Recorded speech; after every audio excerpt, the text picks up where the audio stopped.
Han nga mga isda, o sa ilang gibuhat sa ilang nadawat. Ilang gibiyaan, og ning sunod ni Kristo.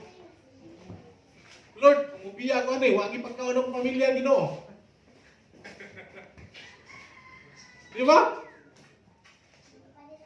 Timan nga dili mo pasagad ang Dios.